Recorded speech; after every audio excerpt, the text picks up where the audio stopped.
Hi నమస్తే. నేను మీ ప్రశాంత్ని. మీకు ఆల్రెడీ లాస్ట్ వీడియోలో చూపించాను కదండి, లేబర్ పార్క్లో ఫుట్బాల్ కోర్ట్ అని. ఈరోజు ఫుట్బాల్ కోర్ట్లో మ్యాచ్ జరుగుతుంది, అది మీకు చూపిస్తున్నాను. ఎవరంటే ఇథియోపియా, యూరోప్, రెండు యూరోప్ కంట్రీలోనూ రెండు కంట్రీస్ వాళ్ళు ఆడుతున్నారు, అది మీకు చూపిస్తున్నాను.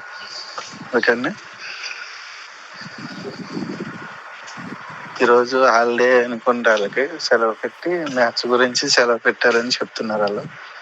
వాళ్ళతో మాట్లాడతా కన్నా వాళ్ళకి లాంగ్వేజ్ ప్రాబ్లం, ఇంగ్లీష్ ఏదో కొంచెం కొంచెం వచ్చు, అందువల్ల వాళ్ళు మాట్లాడలేదు. అందుకని వీడియో తీశాను.